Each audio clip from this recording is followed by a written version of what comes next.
things going wrong is not actually like this rare thing but it's actually something it's an ordinary thing that just does not occur every day.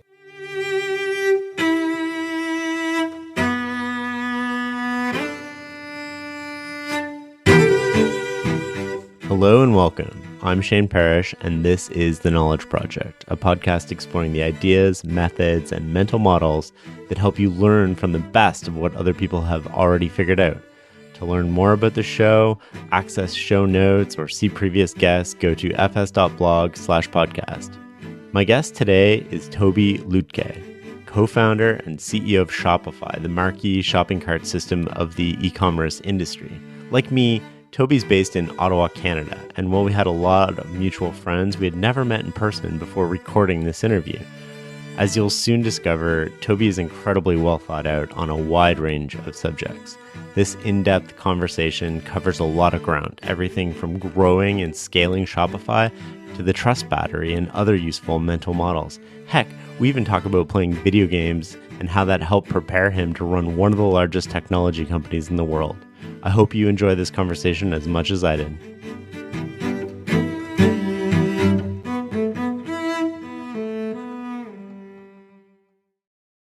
I thought we'd start with video games. I've been reading your Twitter feed, and it seems like you have some strong opinions on video games, not only from why it's unfair to see them as a waste of time, but right up into how they helped you run and scale an organization like Shopify.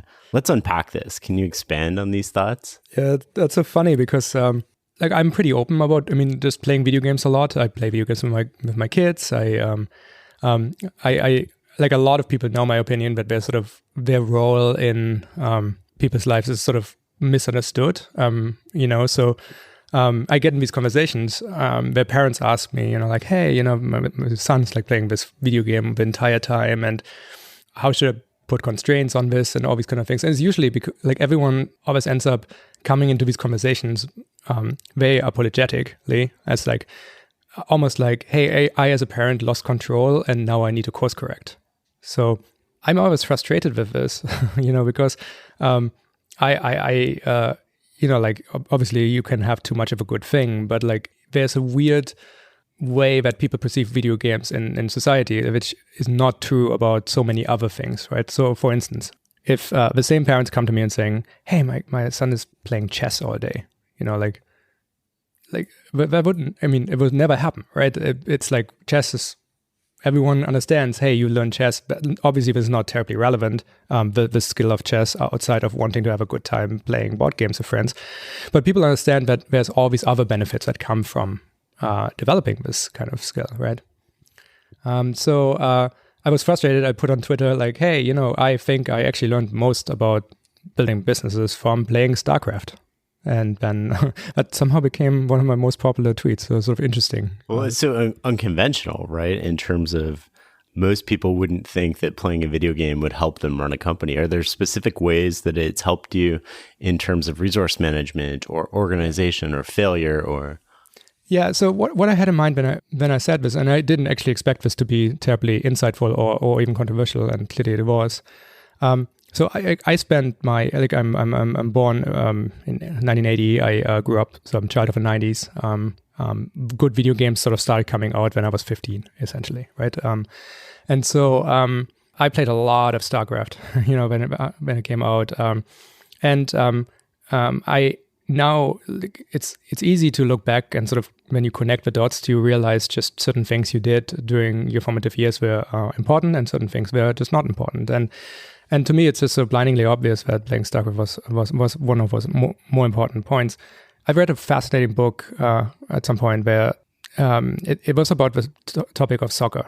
Brazilian soccer is sort of very, the Brazilians were always playing better soccer than everyone else, right?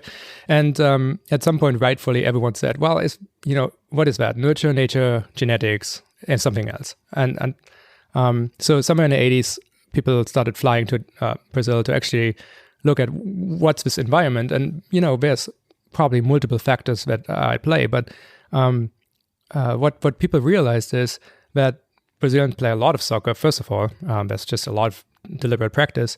And then partly due to the circumstance of them just not having as many soccer fields and not the space in certain places, people play sort of a derivative of soccer.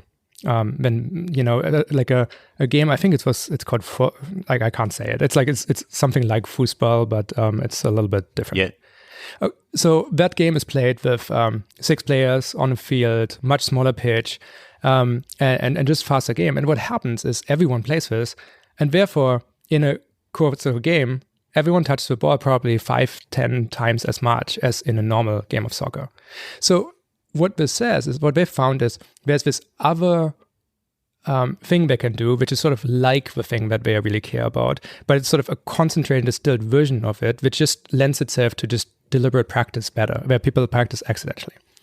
So that's the kind of thing I think that people have in mind when they say, chess is the kind of game that is good to play because it's a distilled version of like making decisions. You need tactics, you need strategy, and then that happens every single time you play this game. And so this is the way I see video games, right? So StarCraft itself is, and I don't necessarily put StarCraft above any other game. It just happened to be the one I learned a lot from, and everyone sort of references a different one who sort of thinks about this kind of topic. StarCraft is both players. It's heads up, one person against one person, and it starts the same. No one has an advantage. It's a completely symmetrical map, and it's a game of imperfect information. So you end up only learning the things that you actively get. So you have to scout what the opponent is doing. You have to react. It's a little bit like chess, but it's more real time. You have to make decisions fast, and a game is about 15 to 20. Longer games can last 30 minutes, and then you do it again and again and again. Very quickly, you figure out that the most important resource is not the minerals that you mine and all these kind of things. It's actually your attention, right? Like, what are you spending time on? Are you going to help your troops directly and get an advantage for that? Or are you going to build buildings that get you an advantage later in the game? So you have to make a lot of these kind of choices constantly, real time, with pressure, about how to invest in your game plan, what strategy should you implement, and so on and so on.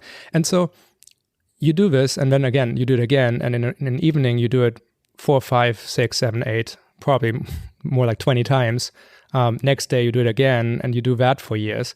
And then you realize, hey, in the entirety of building a company, these are exactly the kind of questions you ask yourself all the time. Should I do something that's a bit short-term but can help? Should I actually do something that is only going to be useful later in the life cycle of this company? Should I refactor this code, or should I just get something hacky done? Do we need to expand later in life? Where do our resources come from? Should I go fundraising? Should I raise prices? All of this happens in high-stress environments, and you're kind of making these kind of same decisions over and over again. But in the entire course of building a company, that happens X many times. You play this game, it happens every single time you play the game. And so I think this is sort of a better way of thinking about video games to me. They are often very distilled environments in which you can learn things. Do you still play video games now? And if so, what are you playing now? Fortnite? Yeah, I think the entire world's playing Fortnite right now. There's a game I really, really love called Factorio. Have you ever played that? No. Yeah. So Factorio is like if you want to learn operational excellence, Factorio is like a game which will teach it to you by accident. I'll have to check that out. Let's talk a little bit about Shopify. I know what the company does, but can you explain it for listeners? Yeah, Shopify is, most people come to us because they want an online store. More broadly, what Shopify does is it's a missing software that didn't exist when I started my own retail business it's now 14 years ago. Me and a friend got together. We had a lot of snowboards, which we wanted to sell. We wanted to start a physical store and an online store. This was, again, 2004. And those are the snowboards, like the symbolicness of the snowboards in your office here. Exactly. In fact, we are sitting here in my office. We are both Ottawa based, so this is nice for recording this episode. We can do it in person. And along one wall in my office, there's snowboards, and those are exactly the snowboards I sold back then. So I kept some, and I actually bought some back from very confused customers who got an email from me saying, "Hey, I just bought you bought 10 years ago. Do you still have it? And would you sell it back to me for the price you paid. So I got some back, and that's now part of the decoration of this room. Yes, that's awesome. And so we had snowboards to sell. I did build this software to run my online store, and I learned so much about the process. And there's some attention on us when we're doing this. This was probably the sort of best known Ruby on Rails software that was in Basecamp. Need a laptop that's built to perform and designed to last all day? Select Windows 11 PCs starting at $499.99 are now at Best Buy. Learn more at bestbuy.com. Best Buy. Imagine that. I wrote a little song to remind you, Choice Hotels get you more of the experiences you value. The Cambria Hotel's got it all. A rooftop bar, have a ball. Cocktails up here feel just right. Is Cambria amazing? All right.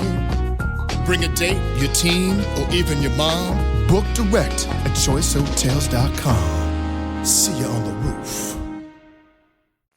Back in those days, for the sort of more technical listeners. You were part of the core Ruby team, right? Exactly. Well, yeah, core Ruby on Rails team. I used the software, I loved it. It's a wonderful story there too. So people were using, people were looking at this online store, and it provided some legitimacy that Ruby on Rails was real technology you can use for real world, real life work. And they came to me and asked, "Hey, can I license this software? Can I use this?" And so, based on this, what we did, we sat down and turned this online store into what is now Shopify, and people come to us and you sign up, you tell us about your products, you get an amazing looking website, online store that just works really well and it's really optimized around selling and ease of maintenance and so on. You get everything you need. So I had to make a copy of my passport and fax it to American Fork, Utah, to get a merchant account. That process took 2.5 months. Of course, after you sign up in Shopify, you just have a merchant account, and therefore you can take credit cards and these kind of things. So it's very easy to use. It's what a lot of people use to get into entrepreneurship, to start their own businesses. And that's what we do. Would you say you're lowering the friction of starting an online business and giving people the tools that they can use to compete against bigger, more well-funded infrastructures like Walmart or Amazon? Or Yeah, exactly. I mean, look, again, I grew up in the 90s, right? So my view of what the internet should be is very much inspired by sort of what happened when the internet sort of first came around. Like, I remember when the internet came to my city, right? Which sounds hilarious now. The amazing thing about that was, before that point, if I wanted to somehow talk to many people at the same time, I had to either be a ham radio operator, or I had to like call into some radio show or game show or something like this. And that was the only way how you could really communicate, unless you knew someone's phone number with people who aren't right next to you. And so then the internet came to town, suddenly everyone could participate. You know, like you could put your own thing there. I made my own website, and I probably talked about video games. And that just felt super liberating to me. And to me, that's what the internet does. Now, this sort of gets into the problem of the internet right now.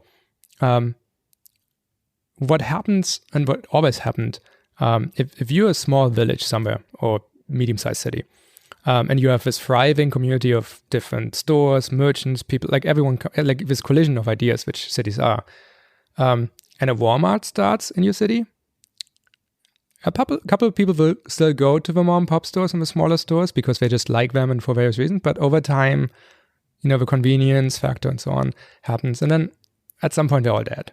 And then you have Walmart only.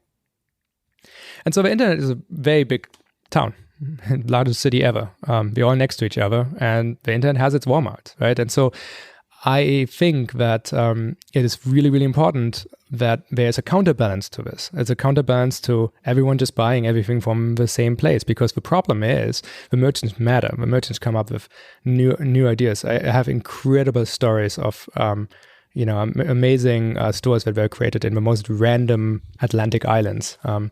Because they created products and they sold them around the world. They can preserve something of the heritage of these places.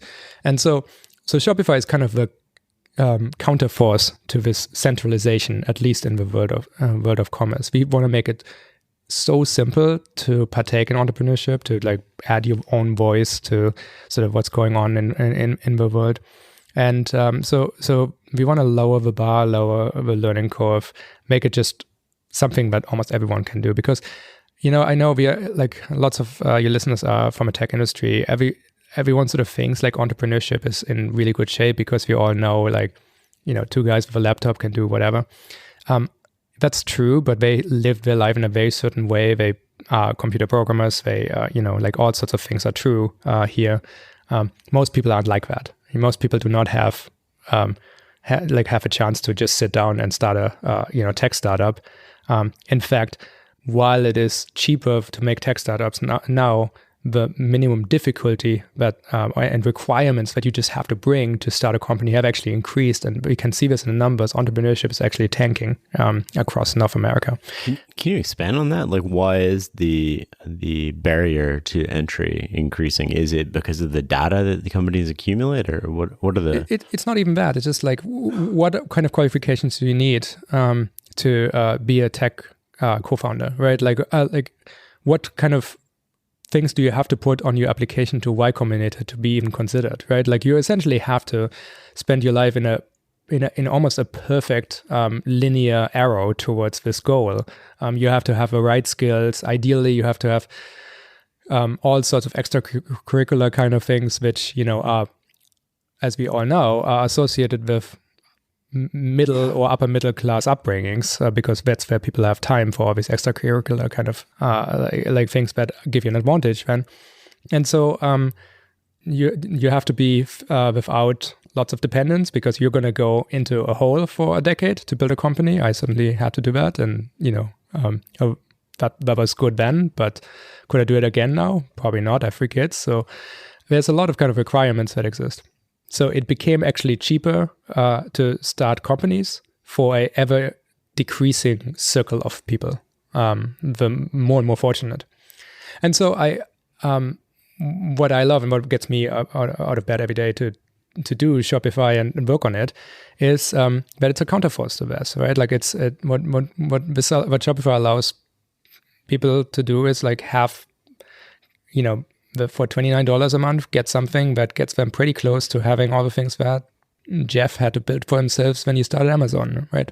And so leveling playing field is important. And I think, like if you look at sort of the world of a tech discourse, now we're talking a lot about privacy, but really we're talking about that. We're talking about the divide. We're talking about, things like inequality and so on, and the role tech plays in this. And I think we need companies that kind of like are not technology companies, but actually are companies that use technology to give non-technical people superpowers. And so that's, I think, what Shopify does. Where technology isn't necessarily changing the business, but it's rather enabling the business.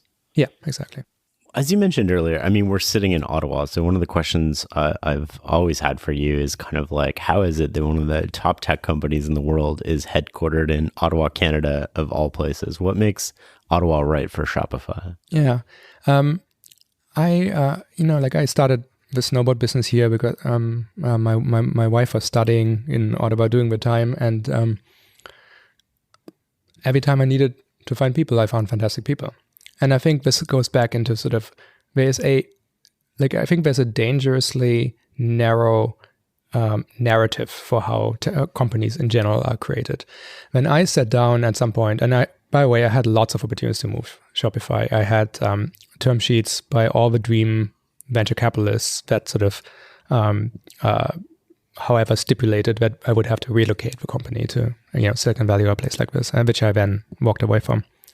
And the reason why I walked away from is because I looked at the history of how great companies were made. And what I found is, while it's true that there's a greater concentration in a place like Silicon Valley, usually what happens for making a world-class company happen is that there's one company really anywhere that creates sort of a broader geographical consensus that this is the company that all the best people should go work for, right?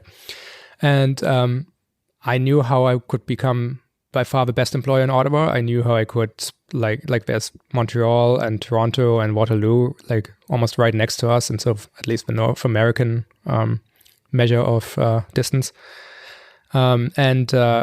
That seemed like the right way to do it, and we always found the right people. There have been many great technology companies that came out of Ottawa, and then everyone sort of forgot about that. We feel like we discovered why, because people, we have great universities. We find extremely smart people who are loyal and work hard, and this is how these companies are made. Now, I think there's one interesting thing in this. I do think that there is an almost complete difference between how you build a company in a primary market, of a primary talent market, and sort of secondary talent markets, which primary talent market really is the Bay Area for technology company, or LA for film, right? When you go to, so the interest, like almost all books that you can read about business are written by people who build businesses in primary markets. Thiel, Horowitz, and so on, Andy Grove. It's all these companies got built in primary markets.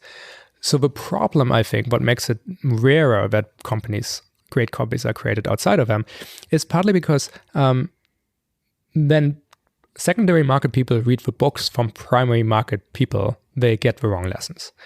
So, for instance, one of the most biggest differences in primary and secondary places is if I hire someone, we are probably the chance that we are gonna still work together in a decade from now is super high. But it's just different in this way. That doesn't sound like a big change, but it changes absolutely everything for the company. It means that it's a much better idea to hire for future potential rather than for current skill. Once you do that, what you realize is a dollar invested into helping to train people, or even subtle things like making sure that next to any junior programmer, for every 5 junior programmer in a team, you have one person who can become their mentor. These basic ideas all start having way more dividends because because the people, after you make them better, they stay with you longer, you get to benefit. Where in Silicon Valley, where, some companies are sort of pushing in their R&D teams 12 months average tenure for staff, that is a silly investment to make. It becomes almost win-win instead of transactional, which is I'm here as a stepping stone to something else. And it becomes we're going to help you, you're going to help us, and we can have this long-term kind of runway. And do you think that culture is more to do with the geographic location or more to do with the organization that you're? I think you have to build a company that people don't want to leave, so, but you also should invest in your people so that they could, right? And so if you combine those two things and do it well, you can do it. I mean, Shopify is a destination company at this point. The people who come to Shopify from all over the world and work here, usually they don't move to Ottawa, they move to Shopify, right? And so if you have to make your company worthy of that kind of thing, and then it will happen. And that's true anywhere, but doubly true again in what we call sort of secondary places to build companies. I want to come back to something you said earlier in that answer, which was you studied how great companies are made. Give us some of the lessons. You got to expand on that. What is that? What happens? This is a big topic, because it's actually tricky to get these pieces of information. My absolutely favorite way of doing it is I tend to go backwards in history and then try to build my own picture from multiple viewpoints, right? So I got fascinated with, for instance, the Industrial Revolution and the time of railroads. So you start reading the various autobiographies by the major players.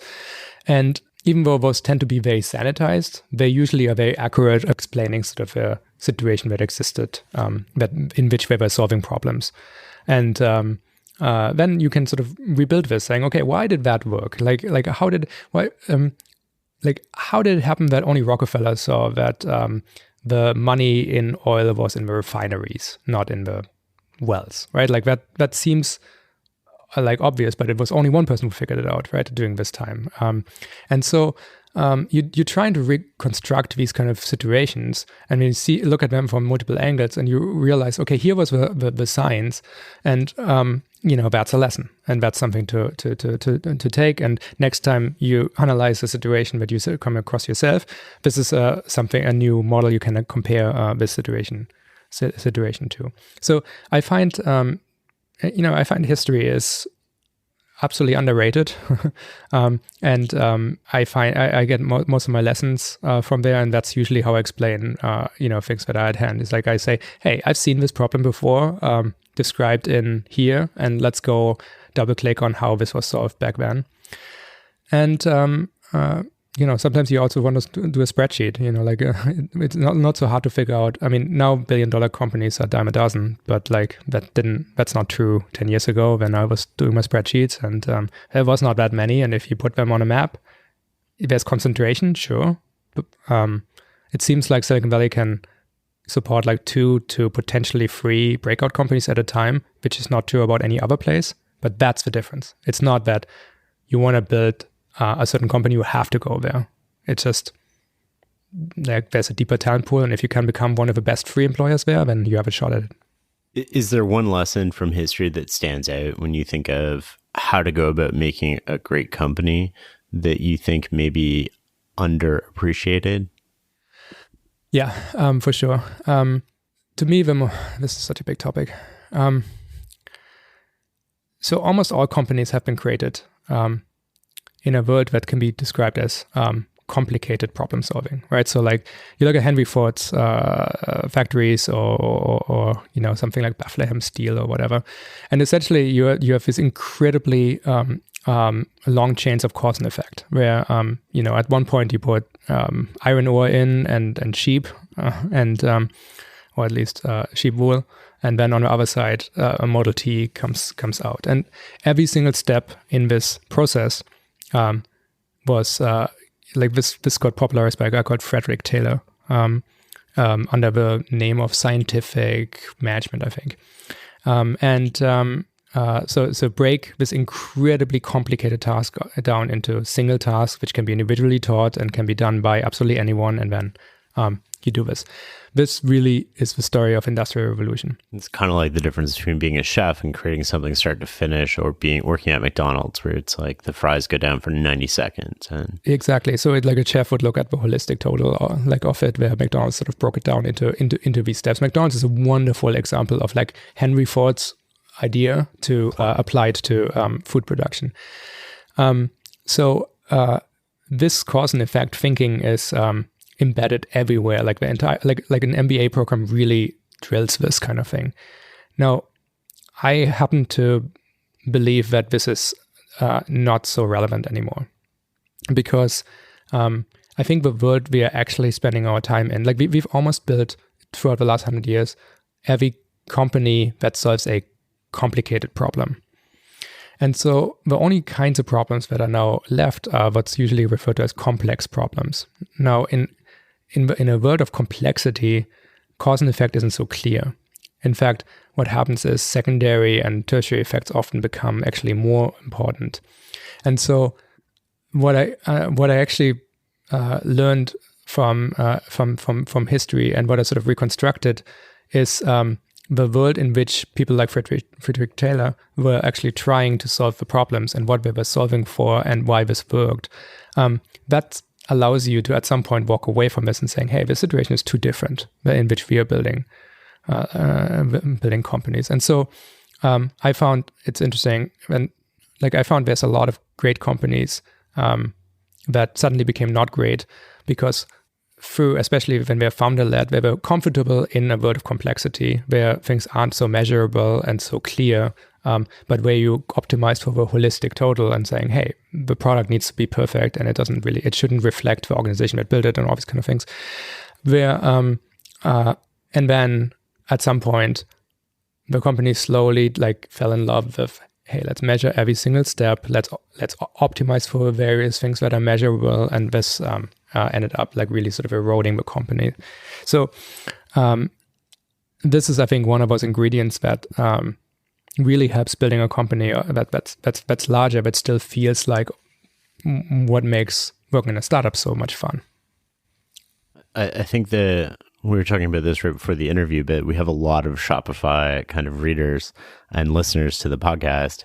And one of the things that was sent in was you wanted to run the largest small company in the world.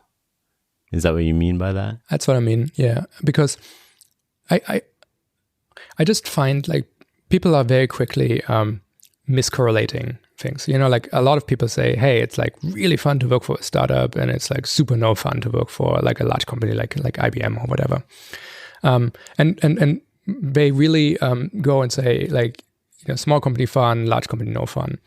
But like clearly it's more complicated than that, right? Clearly there's things that make one fun and things that make other not fun. And you can decompose that. You can say, hey, one thing that's fun about being in small companies is the amount of impact you can have on what's going on, is the amount of autonomy you get to solve problems, is the amount, you know, is the sort of tight, fast-paced relationship you have with the people around you. It's like you're going through an epic journey surrounded by friends, which is what clearly everyone wants to be doing, right?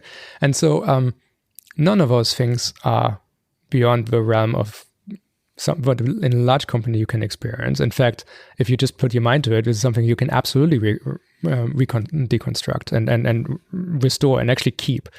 But what is true is that there are invisible forces acting on every company in the world that get rid of these things.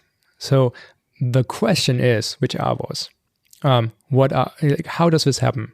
How can we build scaffolding for the things that we really like about this? How can we keep the risk there, the autonomy, the like being surrounded by people you really want to spend time with, and so on, so on, so on. So I think it's I think company building in general is a fascinating topic.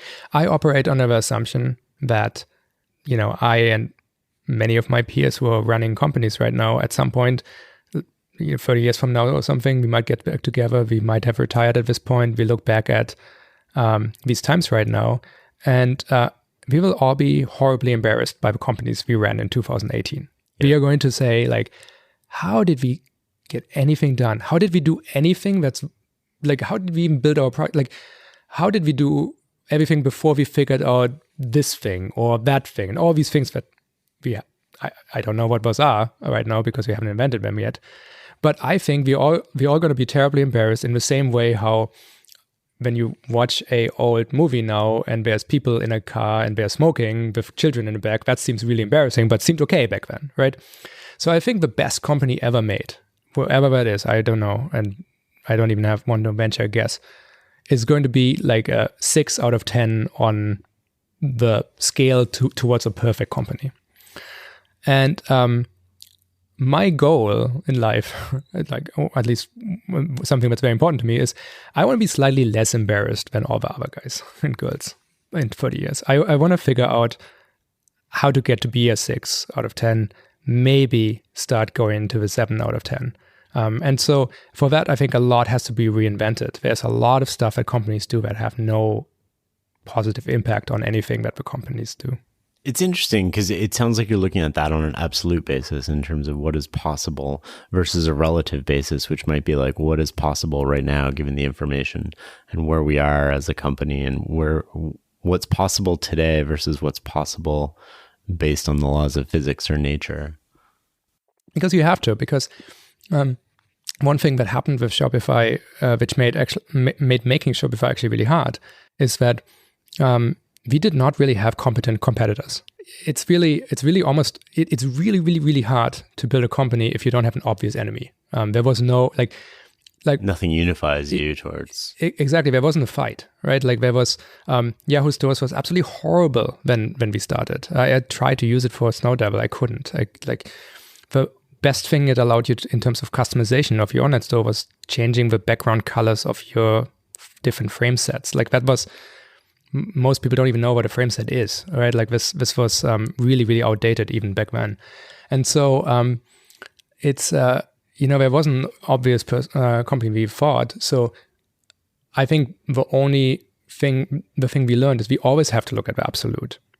We have to say, what is like the perfect e-commerce software is something you put your name in, a product in, and then it like sales just appear and it teleports every product directly to the destination within seconds, right? Like, so that that would be ideal. Now we can't get that. There's like, physics in the way. So what's the next best thing we can settle? And then after that, what's the most realistic thing for us to build right now? And then how do we always keep going further into this direction? So we kind of grew up throughout our formative years as Shopify, just having to essentially compete against ourselves and our own high standards for the thing that sort of pushed us along. I want to talk a little bit about scaling the company. You're 4,000, 5,000 employees now? Yeah, about 4,000. So you've gone from like 2 to 4,000. What kind of lessons have you learned from growing the company? How did you scale it? Yeah. I mean, it's interesting. So Shopify is now a larger company than, the city I grew up in, right? Like, so it's the largest community I've ever been part of. It is an incredible, it is really an incredible journey. I think this is the one time these kind of sort of hyperbolistic words actually are appropriate. But from my perspective, it kind of didn't feel that different all along in the different steps. Like a company that grows really fast feels entirely different every year. So I just gotten really comfortable having essentially a new job every year. And to me, the most important thing was to make sure that every new version of Shopify was slightly better than the one before. And so, and ideally across all the kind of things, like better at the things that we were good at and fewer of our weaknesses we had before. And there's great purpose that comes from just having like a mission that is kind of good, right? Like this might get into, it's an interesting topic, but one thing which really helps about building Shopify is if Shopify succeeds, no one loses, right? It's like there's zero. It's a win for everybody down the whole ecosystem. Absolutely. So every time, like right now, every 70 seconds, someone has their first sale, right? I remember the day I had my first sale, right? I was in a coffee shop. I opened my email. I mean, I built the software, so it was my own email, which the software sent to me, which is kind of funny. But was your mom buying something? So it was someone buying a snowboard from Pennsylvania who I've never met. And I'm like, oh my, like someone I've never met, like deemed the thing I built worthy, right? Mm-hmm. It's like that's when you become an entrepreneur, by the way. It's not when you start building something, where you're just a builder then. And so every 60, 70 seconds, someone has this experience. And this is like, some mother of three in Idaho that brings some kind of skill from her local community into a product, which then is being sold and which then creates a new economic way of getting money there, and which then eventually leads to them hiring people and all these kind of things. So our customers get something, their buyers get something they want, like they find unique products and these kind of things. There's a partner ecosystem that builds all these kind of little apps and extensions for Shopify that really make these stores unique. And so everything just gets kind of better with no externalities that cause so much problems in the tech industry usually. So it's an easy mission to tap into for the people who join here. Now they come here because these are great jobs, but then often through sort of a transition period, like through a year or so afterwards, people start really, really caring about the effects that Shopify has. What about the people? I mean, just managing the complexity of the business must be much more than it was before, obviously. What's straightforward about scaling and what was not straightforward about scaling to that degree? I'm trying to think of something that was straightforward, right? It's kind of, it's an amazing question to stump me with, honestly. like no one in the world knows how to build companies of this type, right? It's not a skill that anyone has. You can't read a book or play a video game, and then there's nothing that you can truly do. The only thing is you can cultivate the skill to quickly figure out what to do when you get into a situation where you have to make a choice. This is why I think, especially this sort of secondary city approach to building companies is so valuable, because there's no way around having to build a learners organization. You have to, because you're not going to find all these ready-made people. So how did we scale? Again, we have a hiring process that really, really finds people with high future potential. And then we try to help them reach this potential 10, 20 years earlier in their career than they ever thought was possible, through coaching, through book clubs, through just anything. We have an internal podcast which talks about all these events that led up to today, and how we made decisions and what we considered and how we went wrong and all these kind of things. Everything on Shopify is kind of built around this idea that if someone shows up with a fixed mindset, we convert them into a growth mindset quickly. And then once they have a growth mindset, we fill people with context and we help them get better at their craft. And then the kinds of people who like challenges, we like putting them into situations where we say, okay, here's something that's really, really important for this company. It's a strategic move. You care more about this than anyone else we found. Why don't you give us a go? And we'll help you as much as we can, but we also trust you to be able to do the best job you can, and we think you're ready for this kind of thing. And you do that at scale.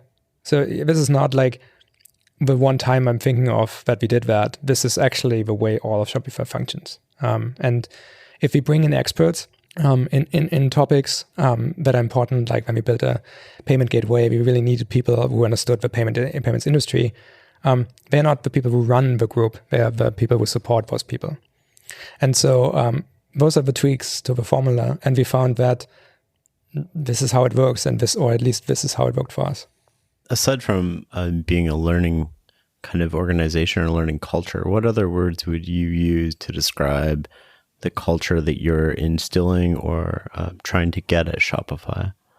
I have mixed opinions on culture. I think we're getting dangerously close to the point where a lot of people think that culture is this sort of manageable, and it is just something that managers have to kind of own in some kind of form.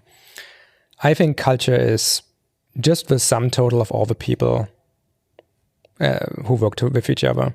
In fact, Shopify is super happy with internal multiculturalism. One thing, again, we are a Canadian company, and one thing Canada is like increasingly known for is that, for the last 30, 40 years, Canada has run the biggest worldwide experiment in multiculturalism.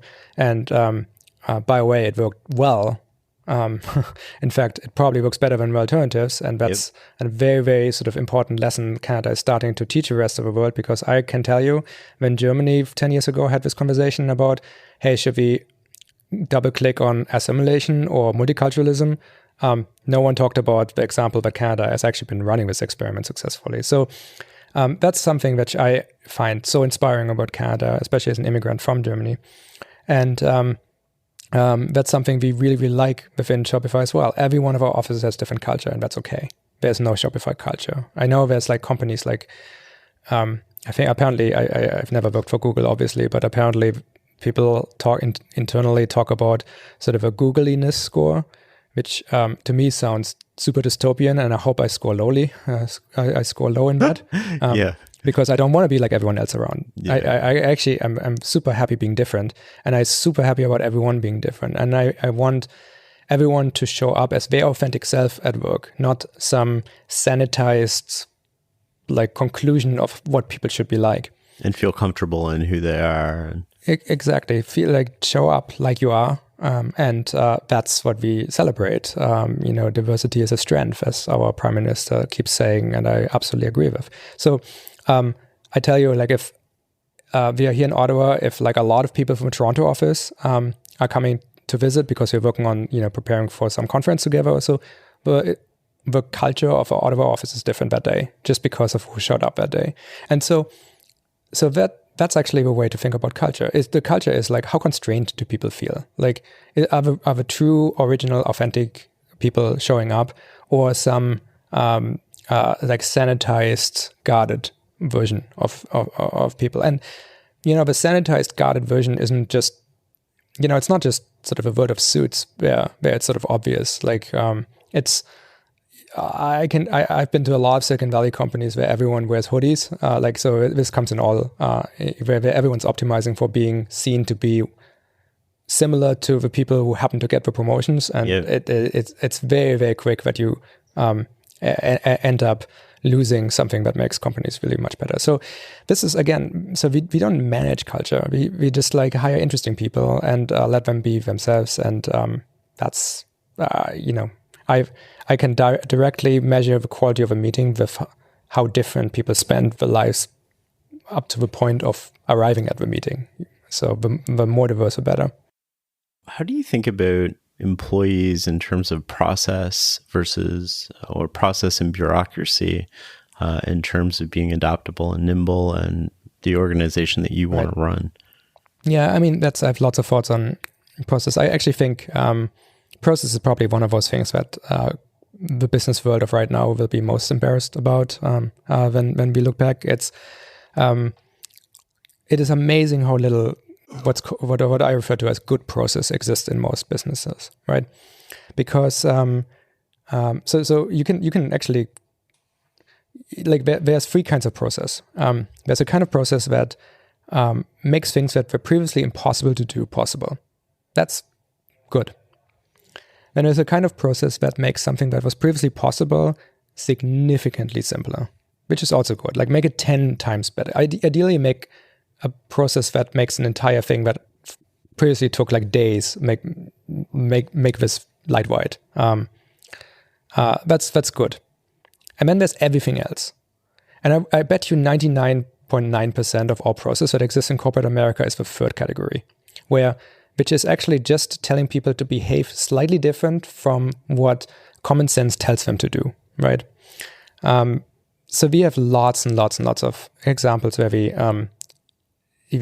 just avoided having to create process by just changing the environment in which we all spend our time in, like changing the way the offices work. It's interesting. I don't know. It's like these are the kind of lessons that we learned. I think it's fascinating. I wanted to talk to you about how the environment impacts people, because some of the stories I got from people who work here are, relate to the microwave being changed to make sure that it had one button, and the hot water, the old hot water tanks used to have like 3 buttons you had to hold down at the same time. A touch screen, yeah. So walk me through like how you think the environment affects people and why you were so adamant about those things not existing here. I ask everyone to do world-class software, right? Like build something that's significantly better than anything ever made in this particular space.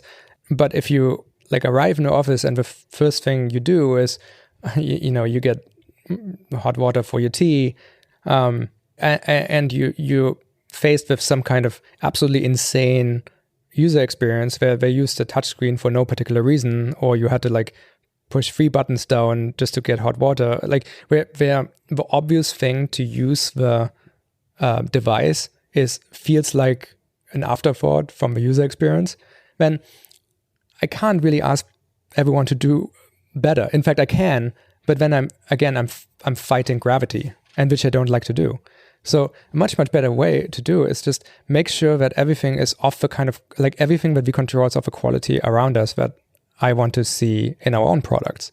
Because I think people are so much more affected by their environment than we like to believe, right? Well, like again, I had one of the best things that ever happened to me in my life is I moved between countries, right?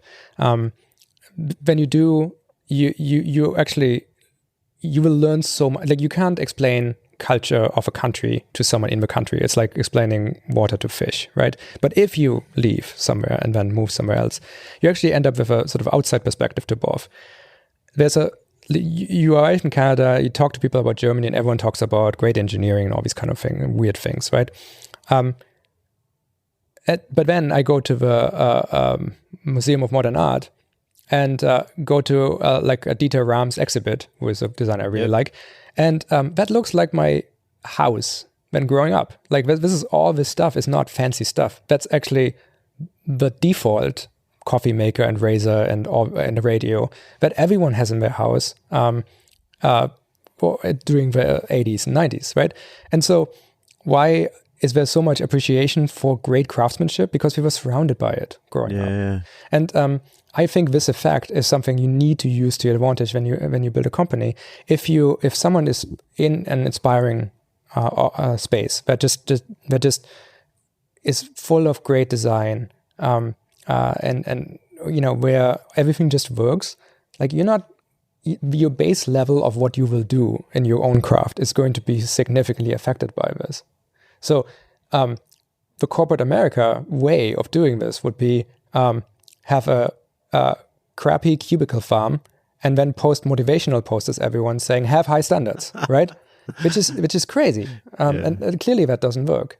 So this is how we find that changing the environment just helps us get the things that we want. Sounds like my days in government. How much of your job would you say is about finding these processes that don't make sense and eliminating them? Like how much of your day is about elimination or subtraction? I would say actually a lot. I'm sort of like, I'm as the CEO, you are the holder of a standard, right? Like things need to clear your minimum quality bar to get out and are being shipped. So many of my conversations are, this is what it should be, and here's how we can get this kind of thing there, or here's why this is not quite there, and this is how you get into the wonderful like teachable moments, or like sometimes you write something about it if it's generalizable. It's sometimes you record a podcast episode about the kind of topic. So it ends up being a lot of it. I want to come back just to the environment before we move on one more time. Is there anything else that you do within the physical or even virtual environment of Shopify that's used to nudge people's subconscious? Well, yes. Nudges are such a big thing. Like it's probably no surprise. I'm a huge fan of Richard Thaler. I'm Danny Kahneman and Atmos Tversky are my spirit animals. So I am a big fan in sort of behavioral psychology and all these kind of things. I see that as a better path forward, other than posting process. And what they figured out is just like you change the environment to make it so that people just their common sense compels them to do the right thing. Like the shortest way of stating that is like water will always follow the easiest path down any kind of mountain, right? Obviously. So you can't, like the water everyone gets, that you cannot go and just post a sign saying, hey, there's a village on the other side of the mountain. I need you water to go over there so that they can have water. That sign is not going to work. You will have to dig a ditch. And so like building companies is actually very similar to me. We had this was one of us. It doesn't sound like much, but it ended up being like sort of an important sort of aha moment for us when we first started serving lunches at Shopify. We had our own kitchen. Our work was really popular, of course, and we were a small company then. And the bigger problem we had was after lunch, the room was a mess. And not initially, but over time. And so what happened very quickly is the posters went up, right? Saying, hey, here, please bring your plate back to the kitchen afterwards, right? Like, and it's funny how we tend to escalate. Like afterwards, someone puts like an exclamation mark on it, or like, and even at some point we tried social proofing this, where we had a picture of my co-founder who was like really sad looking with an empty plate, and just tried to shame people into it, and that worked for a couple of weeks and it didn't.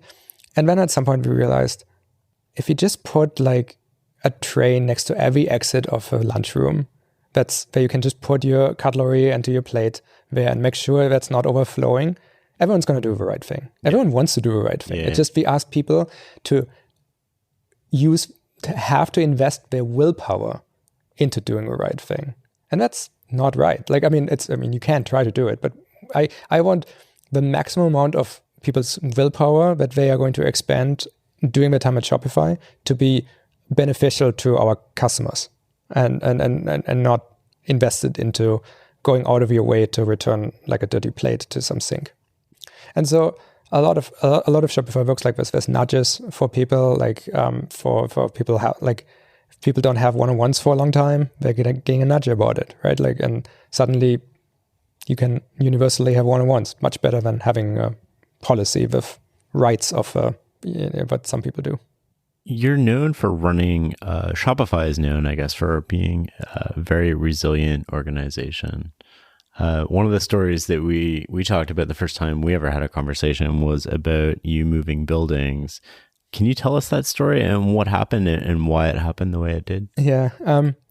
I've always been a fan of, this is called, Nassim Taleb finally gave this concept a name with his book Anti-Fragile, right?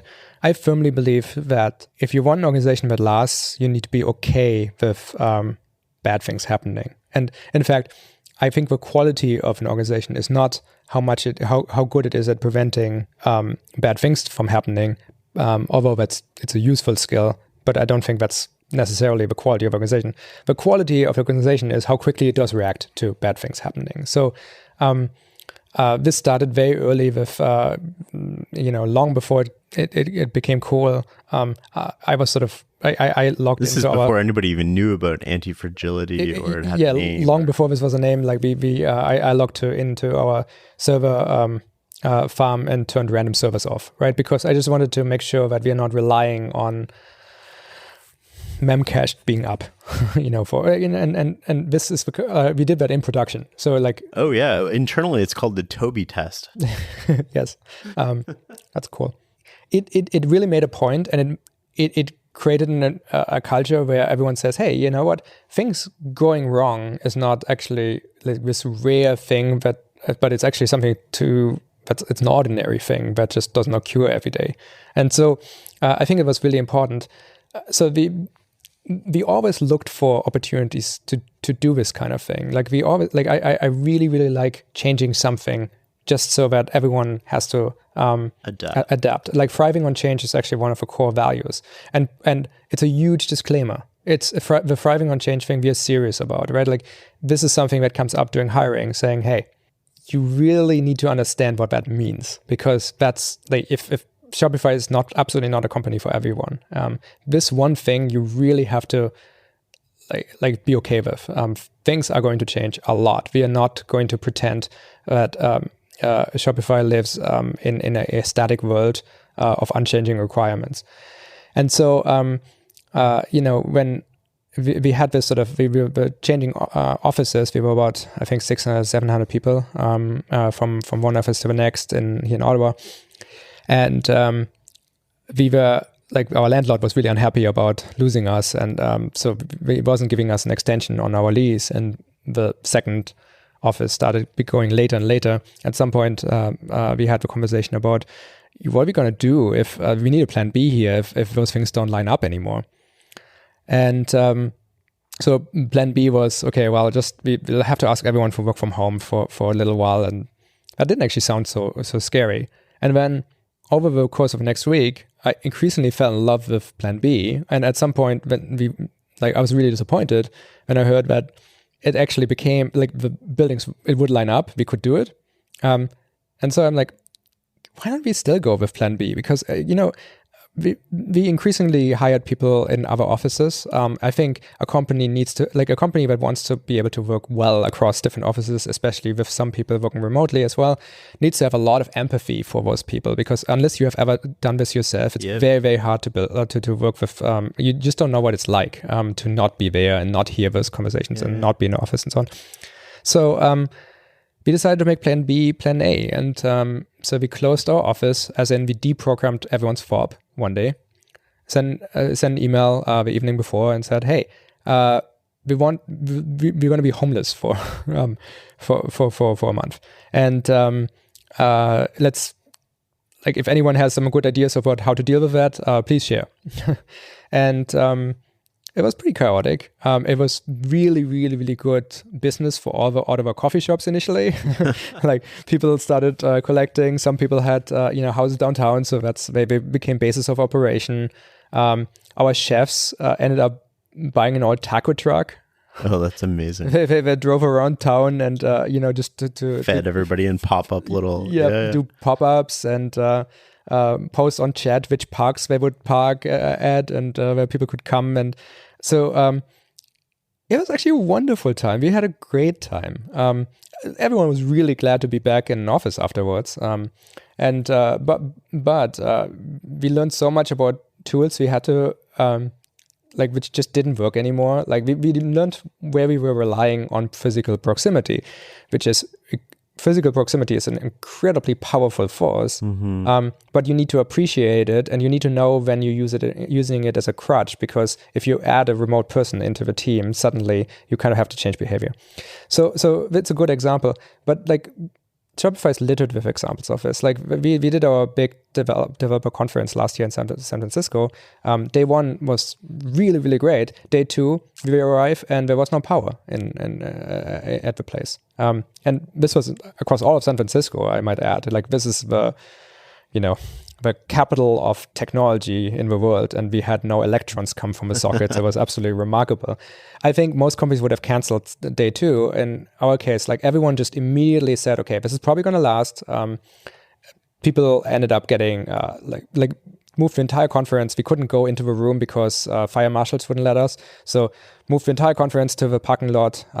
Then people went to get tents, shades. We didn't have PA systems, so they created like small groups. They come up with topics. We estimate that like probably 5 to 10 new companies were created from just the people who were networking that day, who otherwise would have followed like a single track conference.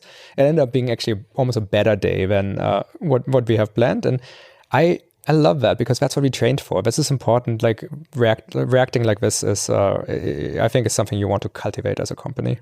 I think adaptability is massively underrated, whereas efficiency is a little bit overrated, especially in a rapidly changing environment. In some cases, sure, but in so many cases, efficiency is something that companies, like in most cases, when in companies which are really, really on this sort of efficiency drill, what they actually often do is they're actually creating something. In the name of efficiency, they're actually becoming worse as companies, because what they actually do is they trade things that look inefficient but could have been parallelized with something that looks efficient but now has all sorts of dependencies, right? Like, hey, take these things. Everyone's doing the same thing, so instead centralize it. Well, great. You just like, if your background is engineering, you immediately ask, that sometimes is the right solution, but not always, because now you have contention for a single resource. Do you actually want your entire company to have like everyone have a dependency on like one team? Like clearly you don't, because you want to go as fast as possible. And those are exactly the kind of ways how large companies slow down, because on the name of efficiency, they create a massive dependency graph, which is invisible, but slows everything down. Internally, you have something called the Tobi Manifest. So do you mean the Tobi Blueprint? Is that what it's called? Okay. So it's got a trust battery. Like, what is on this list? So it's a friend of mine put me on to the idea, look back. Essentially, it takes a long time for people to learn how to work with each other. So I always look for ways to short circuit these kind of processes as much as I can. So in this particular case, I just wrote out the things that people otherwise take a year to figure out about me, like how I work, how I think. And so that's on our internal wiki, and it's under, vault.shopify.com/Tobi, although that's an internal address. And everyone who has their first meeting with me can kind of figure out, what's probably a good thing to do and what isn't a good thing to do. So I think it's very, very helpful. What's on that list? Things like don't prepare a PowerPoint presentation is a good one. Like, so some things are just sort of tactical. It's not the way I like conversations, not presentations, especially in, smaller ones. Like, I'm not a big fan of huge meetings. So that's just useful to know, because no one wants to do this wrong, right? And so, but there's other things like there's sort of a personality test world called the Enneagram. I know there's millions of these kind of things. Enneagram happens to be the one that Shopify is really into. In that world, I'm a challenger. What that means is someone comes up with an idea, I will take the opposite side of that idea, even though I agree with the idea. So when I challenge an idea, someone else's idea, that's actually exactly what I would do with my own ideas. This is my internal process, just in a room.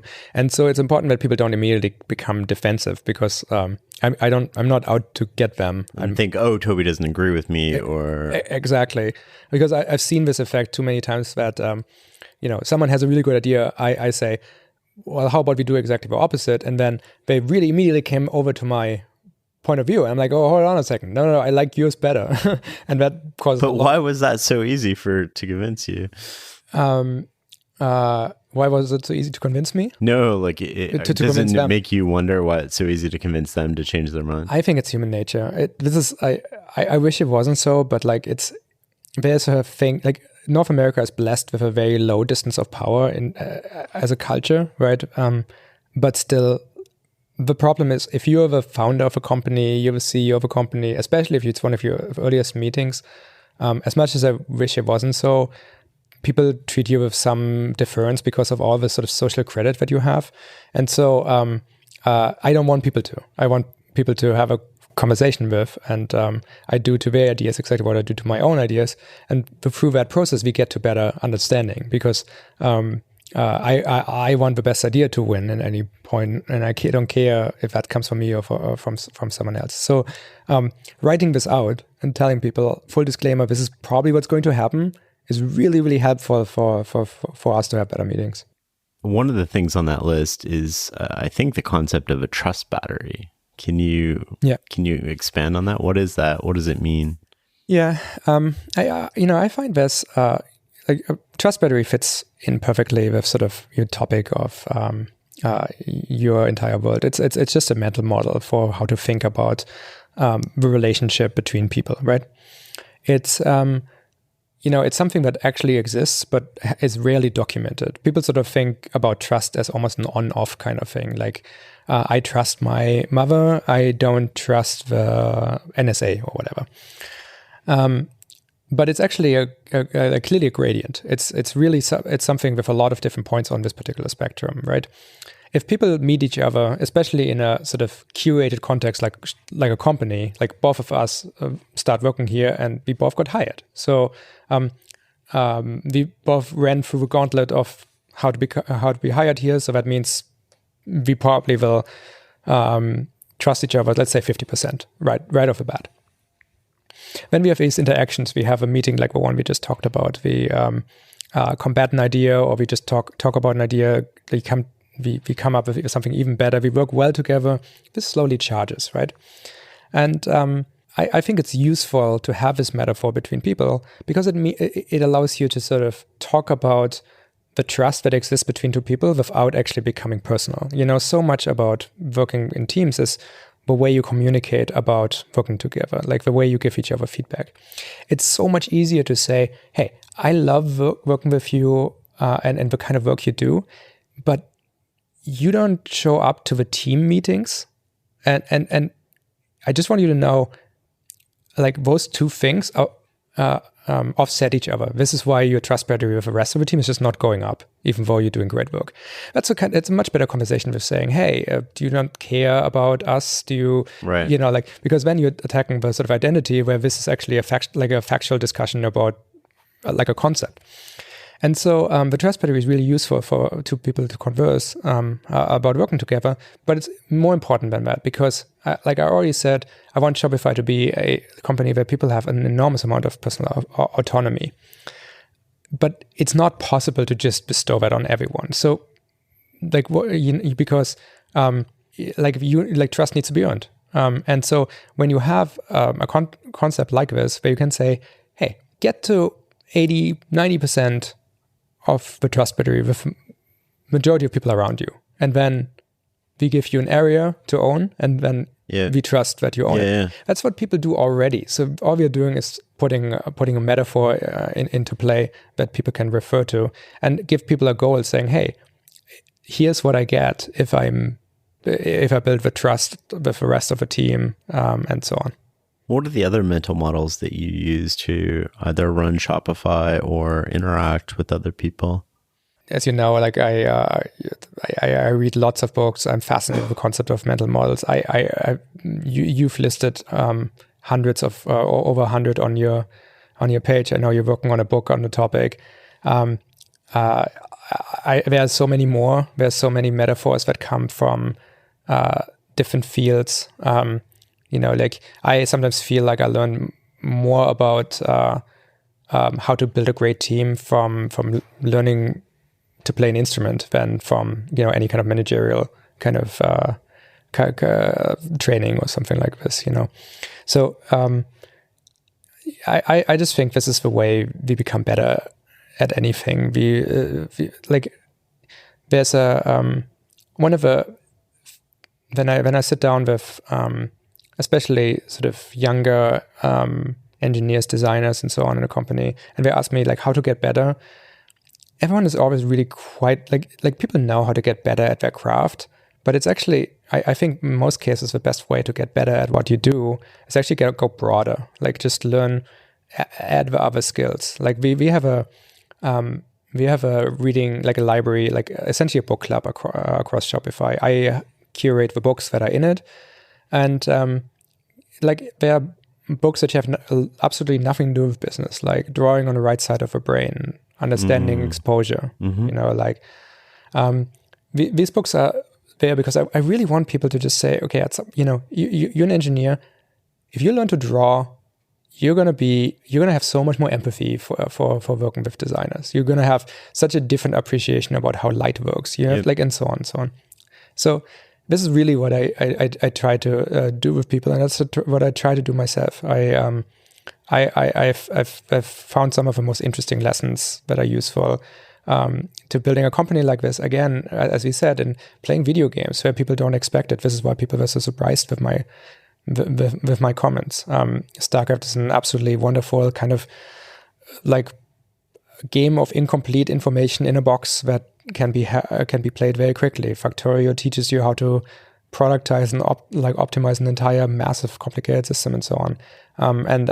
So I think people just should have broad interests and follow them. Where did your love of reading come from? It came pretty late. I'm actually dyslexic, so it's actually hard for me to read, and I read very slowly. So I didn't read any books for the first sort of 20 years of my life, and then at some point I challenged myself to read a book fully, and there was a wonderful book called Cryptonomicon by Neil Stephenson. It's still one of my favorite books, and I like this was so good of a book to pick up first, and it was sort of almost random because I just learned so much from this book. It's like it's a piece of fiction, but you learn so much about all this, like even cryptography and all these things which are relevant to me. And I started picking up more and more books and just sort of devouring them from that point on. And I found books are sort of the closest you'll ever come to finding cheat codes for real life. It's like you can access the entire learnings of someone else's career in sitting down for 12, 14 hours if you're a slow reader. So I read a lot. Which books would you say have influenced you the most over the years? There's some incredibly specific books. Yeah, what comes to mind? Yeah, it's hard to pick the most important book. It depends on what you're doing, of course. I mean, one book which I find stunningly insightful is called Mindset by Carol Dweck. Yeah. Because it's it really, really, really puts its finger on the thing I need to change the most with people who start at It's Shopify. the growth versus fixed mindset. Yeah. And it's one of the most liberating experiences for people who can transcend. Like we all have fixed mindsets on some things. Most people have growth mindset on some others. But actually, again, having the language, having the mental model of it, improving yourself after you understand this, but then helping others traverse this through one-on-one meetings and so on. It's just so powerful. I think that's sort of one of the best. I loved, there's a book called, which is also not well known, but I just love it. It's called Parkinson's Law. Have you ever come across it? Yeah. It's like many people know about the sort of bike shedding kind of analogy. It comes from this book. It's like 80 pages. It's really old. It's like a comedy book written because back when he wrote it, you couldn't really criticize the Queen of England and so on outside of comedy. So it's sort of, that's the way he could write it. But I read that really early in Shopify's history, and it just kind of ended up being, it felt like it allowed me to disrespect companies that existed a little bit more and like encourage you could me be to more rethink irreverent things. And similarly, there's a book called The Design of Everyday Things, which I'm just a huge fan of. It's actually similar in the way that why are things designed so poorly around us all the time? Like, how did this happen? And it just makes it, in a way, that book, you read it and afterwards you're like, oh, I'm not the only one who just, all these kind of things are so, like annoying. These things. Yeah, exactly. It gives you some legitimacy of actually complaining because, because he makes a very impassioned case for that more people need to complain about bad design, right? And I mean, there's some books which were incredibly relevant for building up Shopify. Lots of books by Nassim Taleb, Team of Teams by General McChrystal. So there's plenty of great books. How do you filter what you read now? Like, what is it? Everybody wants your attention all the time. You're running a $15 billion market cap company. You've got 4,000 employees. And yet you still make time for you when you're not playing Fortnite. How do you determine what goes into your mind and what you're reading and consuming? I mean, so again, I have to be very picky about the books just because I do tend to go cover to cover on books. So so I'm committed for a very long time to a bad book if I pick up a bad book. I'm usually on, like, at some point, I usually dive deep into the literature behind things, right? Like it's really important to me, again, on the sort of quest of building a better company. One of the sources often that is completely underexposed to the business world is actually the academic world. So this is why I go really deep into behavioral economics or something like this, and then I just I first find someone's, some important person's biography, and they usually reference all these kind of interesting moments that happen, and then I try to find the books that sort of came out of these moments and so on, because I need the historic sequencing of something before I can really make sense of it. I just find if someone just gives me like facts about something, I can't really. If I don't have a tree to hang those ideas on, then they just fall to the ground. And so that's usually my approach. So, I spend a year reading about, really understanding something like evolution, because I'm always amazed how few people really understand how that actually works, and how few people understand how relevant emergent, emergent concepts and emergent systems are to anything we are doing. Like the stock market is an emergent system that no one controls. Common law is an emergent system that no one controls. It's evolution's all around us all the time. And in fact, it's precisely, I think, the reason why Shopify has been working so well, because we create a synthetic environment which is sort of lends itself for the emergence of great solutions to problems in the commerce space. And that's really the way I'm thinking about this place. So those would be examples of things I go in. Systems thinking is one of my sort of favorite subtopics. I noticed the book on the bookshelf over there. Yeah, it's probably the most common book in here just because I give it out so much. And so it's actually when we do our internal summit, where we get the entire company to Ottawa in February every year. I have an hour to tell everyone in the company something. This year I just spent most of that talk just teaching systems thinking, because it's just the world is just a better place if people realize that they are not, root causes are really rare, and again, events don't happen in sequence and are cause and effect all the way through. The world is loopy. It's not, and everything, if something is bad and we want to change it, there's usually something that reinforces the bad behavior, and we have to change it. We have to change that to change the situation. I want to geek out on decision making a little bit here, which is something I know you put a lot of thought into. But I want to start with what's the hardest decision you've ever made? I don't know what the hardest decision is that I ever made. I can tell you one I did the worst on. It was the most important decision, which I took too long to make, which was, so again, Shopify's story is a little bit different from most venture-backed and public companies, in the way that, it started with snowboard selling. So it was actually profitable there. And then I stopped selling snowboards to focus completely on building Shopify. And then through a lot of work, and many years, eventually Shopify became a profitable company itself. But it was my goal was I wanted to build the world's best 20 people lifestyle business. That was really my goal with Shopify. The way, I just didn't love the idea of venture capital. I'm European, so I tend to think that companies exist to make money at a certain point. It just seems using other people's money to, just try to growth over everything is it just seemed wrong to me. But I had lots of evidence that Shopify really was a growth company. It's like the venture capital model is for a certain kind of business, and it's a really good fit for that kind of business.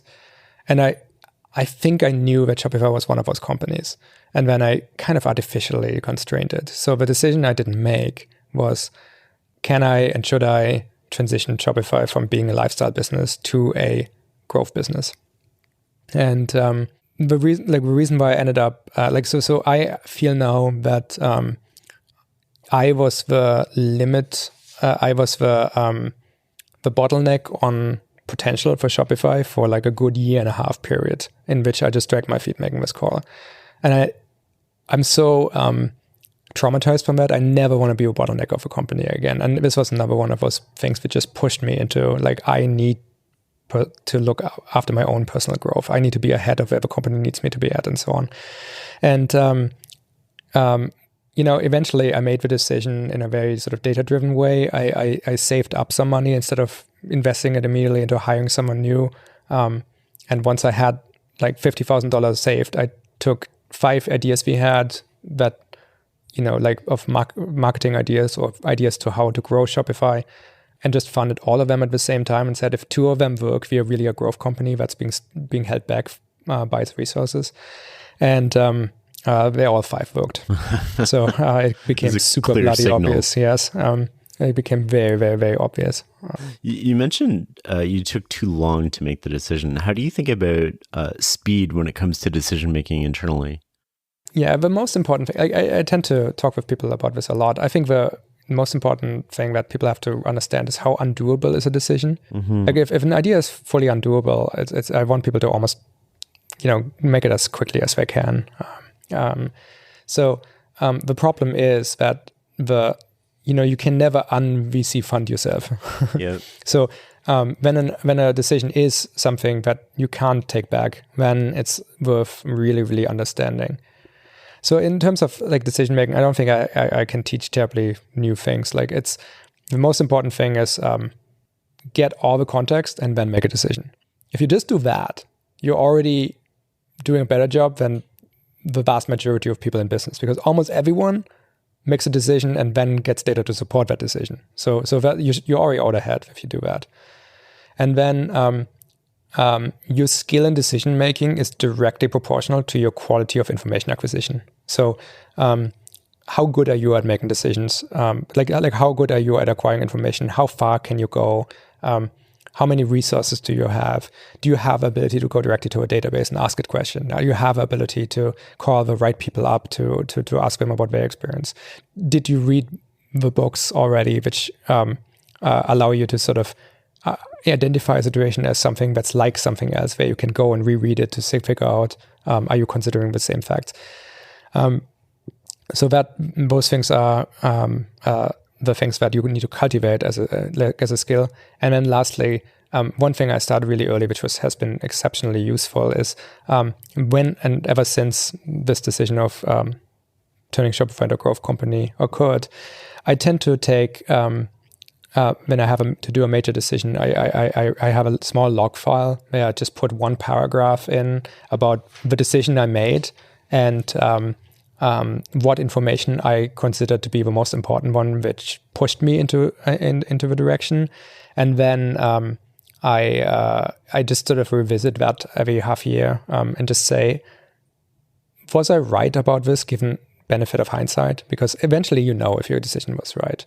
And so it's actually, if your job is to make decisions, it's worth treating it like any other kind of thing to get better at. And so this allows you to do it. What have you learned from going back and reading that? Not about outcomes of decisions, but maybe more about the process by which you use to reach a decision. Yeah, I think Kahneman calls it hindsight bias, right? Like we have a very, very strong bias to underestimate how difficult it was to make a decision, and really just treat difficult decisions that were made as if they were obvious all along, because you now have all this additional information afterwards, right? So it cures you of that to a degree, which is really, really, really helpful for anyone who leads people. It's also like I've just learned, every single time I got a decision wrong, which just happens, I found that the piece of information I was missing was actually totally available to me, and I just didn't go get it. Is it because you didn't get it, or you didn't realize it was going to be a relevant or salient piece of information? Usually I just didn't pull it in. It's like... You had thought about it and dismissed it. Yeah, you realize, hey, this was a thing that would have actually made me change my mind, and that person knew it already. And so I didn't go to ask that person. So I didn't... And do you think subconsciously that's you going like, I know this bit of information might make me change my mind, but I've already made my mind up, and I don't want to have to do the mental labor of going back and then... And that happens. And then you have to be honest with yourself, saying, hey, how would you want to make decisions, based on what the best ideas, or based on being right in a way, or getting your way, and so on. Again, you need, this is why it's a good practice, because it just forces you to recognize when you're making mistakes, right? Take me back a little bit to the early days of Shopify and the struggles you were having. Maybe walk me through some of the things that you learned since then, some of the mistakes that you made possibly running the organization, that you look back and you kind of laugh at yourself and you're like, oh man, I wish I would have done that differently. Or I'm really interested in not only the mistakes you made, but really how you learned from those mistakes and didn't repeat them. Yeah. I strive to never make a wasted mistake, right? So I tend to refer to as, even internally, when there's failure, we tend to refer to it as the discovery of things that did not work, right? Just because I like that. It really helps with the right kind of mindset. I mean, no one, from the earliest days, no one's ever going to commit more egregious bugs to the Shopify code base than I did. No one's going to accidentally cause more downtime than I did. I've kind of done so many of these kind of problems already, which now there's automated systems to prevent it from happening, right? So that helps a lot. I've committed every managerial sin in the book, and I have unbelievably patient people who work for me, who allowed me to grow into the role I'm playing now in this company over time, even though it took me a very long time to adjust to this. And there's some really honky ideas I had for what Shopify should become that totally weren't right, and the timing wasn't right, or sometimes maybe actually the right ideas, but like 5 years too early. And it's all you learn from it all, right? It's hard to kind of put there's not a single thing I would change about Shopify. Like even though we ended up with very close calls, and it was by no means I skipped over the entire years between starting Snow Devil to becoming a profitable company. We were I spent a year and a half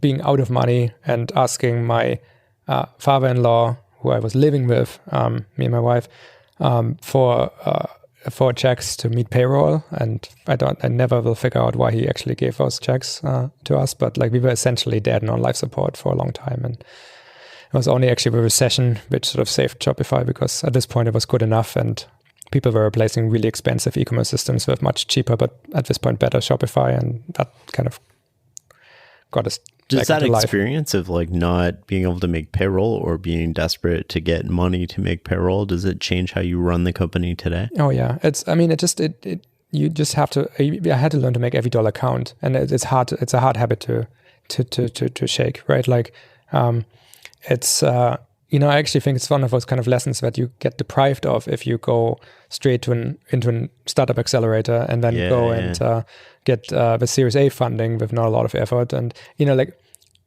every company that's being funded, you're going to get a lot more of whatever they were already doing, right? So if the company at this point of getting funding was already good at making every dollar count, really understood its market, then you can kickstart a story that produces almost 100% growth for a very extended period of time. And in some cases, you're actually fueling some completely different behavior. So I think it helps a lot. Talk to me a little bit about, you mentioned the first thing we talked about was video games and how your focus changes what you see in the game. What is your focus like on a day-to-day basis here? Like, how do you invest your time? Yeah, I mean, it's a mix. I mean, I spent a good deal of time with my direct team and sort of the leadership team of Shopify. Like it's probably a third or 40% of my schedule. I actually have full reports on this. My assistant we called my expansion pack here at Shopify, to keep with a video game analogy. And he actually has a full report of exactly how time allocated, and we rebalance my time every quarter like you would do with capital. So I spend a lot of time with my leadership team, one-on-ones. I right now have 2 new executives who I'm helping to onboard, so I spend more time with them. But then I also have a good chunk of my time is what's called writing time, which I can sort of allocate against something that I really want to work on. Often I write a spec for something that just needs to be done, or I write a quick essay about some important decisions like that were in the past. Sometimes I run around with podcast gear and interview someone about the topic as well. So like this allows me to just sort of, that time, what it really is I have a spotlight, and Shopify is like a really, really, really sort of just big room in which I can move around and just sort of look around, with my spotlight. I have, when I see something I don't like, I tend to go digging a little bit and see, hey, why is that so? Why is the load time of that screen so low? What else is that team is going? Should I have a conversation about, how important website performance is to the perceived quality of the software, right? Or I encountered that for saving, for really good legitimate reasons, we switched from Coca-Cola to Pepsi, but we're a Coca-Cola company. We're number one. We're aiming too high for being a Pepsi company. So, right. Pepsi's number 2, that Shopify is number 1 company. You know, like it's like the standards are too high for stocking Pepsi, right? Like those are really, really random decisions, I'm sure. But like, again, environment matters, and so I get to have interesting conversations with people about random things like the soft drinks. By the way, I don't even drink soft drinks, so like this is very symbolic. The last bit is honestly, it's just, it ends up being like recruiting. It's recruiting is just so key. Like it's, you know, you gotta get the best people on the bus, and if you have the best people on the bus, you're gonna have fun no matter where the bus is going. This ends up being a good deal of time. What would you say is the smallest habit you have that makes the biggest difference? Like at Shopify? Just in general in life, like any habit that you have that makes just like a asymmetric difference. I mean, that decision log is a pretty good example of it, but I don't know, like this is going to sound so weird and petty, but I kind of love it, so I'm going to share it. I recently got, like 5 years ago, I got introduced to shaving with a straight razor, right? This is, cool. This is like super random. And it, you know, that's how it used to be done. Like, and it's actually a wonderful world, again, of craftsmanship. Like, you get like razors made by one person where you can call and talk with them about how you want it and all these kind of things. And it's like, you know, Japanese blades and German grade and so on. So like the craftsmanship behind that is wonderful to begin with. And we live in a world of like disposable everything, right? So I just found that starting a day like with just making the lava and like doing something that's actually difficult right off the bat in the morning, every morning, is just one of those random things that starts the day. Like you cannot zone out doing this, right? Like you're doing this for 5 minutes. You're committed to a craft. You're trying, like, it's something you can get better at. Like there's serious consequences for the mind drifting and doing something else. So it's almost a little bit meditative. So I would say like starting the day with something in the routine that's actually not super autopilot to do starts the day out in the right way. I like that a lot. I know we're butting up against time here. I have a few more questions that were submitted that I'd be remiss if we didn't ask. One of the questions that people wanted me to ask you specifically was, how do you separate people who know what they're talking about from the people that pretend that they know what they're talking about? I don't know. I just feel like you can tell. It's like, I mean, I do dig, right? Like, I want to be able to be, like, I'm trying. Your challenge function would help with that. I try to understand enough about everything that's relevant to Shopify, but not that I'm an expert, but I sort of know what the experts think, right? Like I'm still heavily in engineering and technology and so on. I added a lot of the fields that sort of make up the world of business when I transitioned from being the technical founder to looking after the business side as well. And so I tend to not just leave things unchallenged and just say, hey, you know, like let's do a couple of ping pongs here about, you know, like making sure that you're actually serious about saying this and making sure that the person is actually really saying the thing they're saying. Because sometimes people say what they think you want to hear, and that's really obvious if you just start asking a bit. And again, when the trust battery comes in, you do that a few times with people, and then you don't need to do it anymore. Right. Like after I hired my first CFO, every single spreadsheet I got from him looked really, really complicated and was far beyond my Excel skill set. But I learned how to use the craziest Excel lookups. It's because I just rebuilt the same spreadsheets from the raw numbers and make sure that it wasn't like a sum that wasn't like drawn all the way across a column or something like this. And I just make sure that there was no mistakes. It's trust but verify, right? And I verified, never found a mistake. I verified again, I didn't find a mistake. I verified again, didn't find a mistake. And eventually I stopped verifying. It's like the way how you learn how to work with people. What's the most common mistake that you see people make over and over again? It's people are terrible at deciphering cause and effect or even correlation versus causation, right? Like, again, I said this earlier, systems thinking is the best cure for this kind of thing, but like there isn't always a cause for things. There much more, often there's a system that just reinforces something. Like everyone's complaining, why is all of the world of business so short-term focused? Well, it's because Wall Street wants quarterly reports, right? It's a system reinforcing the thing that you want to fix. And then people love putting hacks on easily identifiable problems, and then think the problem goes away, even though the full thing that's reinforcing this is not being addressed. So that's what I see a lot. You keep bringing up systems thinking. What does that mean to you in terms of how you want people to apply it here at Shopify?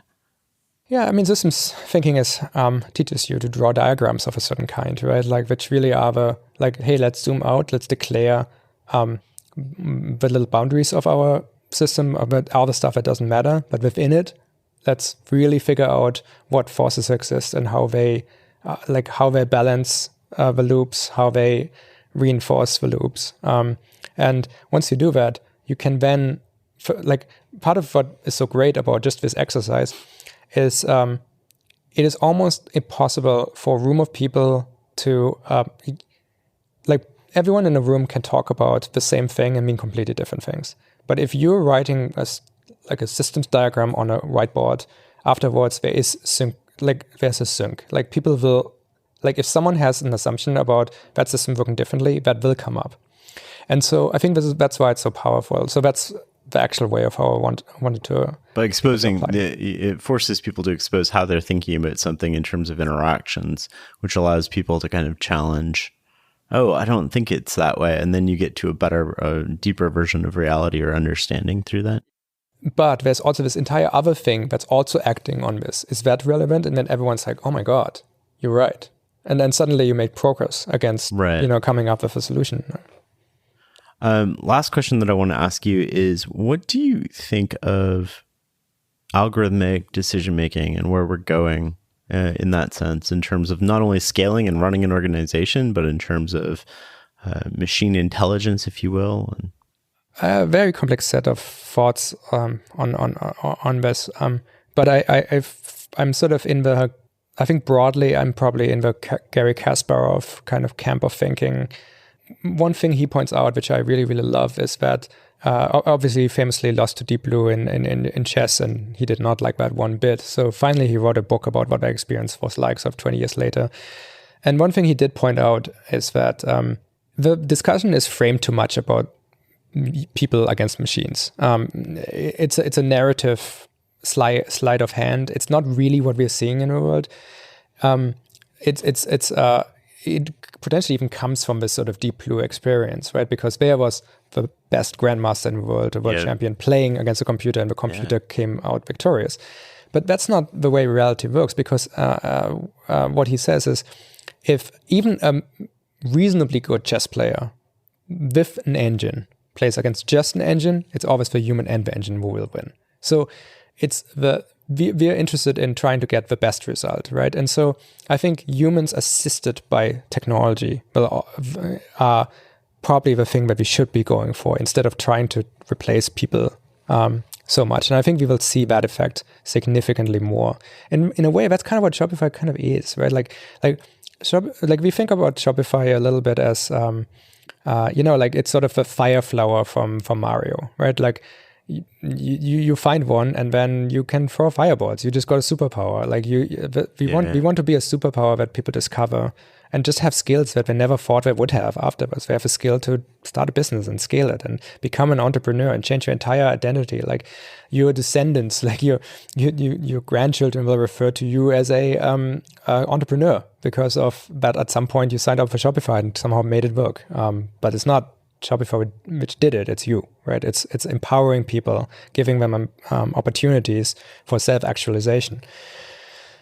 And so I think that's just the way to think about it. Machines are there to help people, not replace them. I like machines, like humans should never wait for machines. Machines wait for people. And so in this way, I find myself so far outside of the world of technology. It's like I see so much technology over everything kind of thinking, where just people are like, it's all there. It's like I don't even think there's such a thing as truly the technology industry, right? It's a weird construct. It's like technology is it's not an industry. It's not even a strategy. It's sort of a tactic. It's like it's a tool that you use to give people more skills, and that's what I'm looking for. And if I can automate a task so that it frees up people so they can spend more time on some things, sure, we'll do it, right?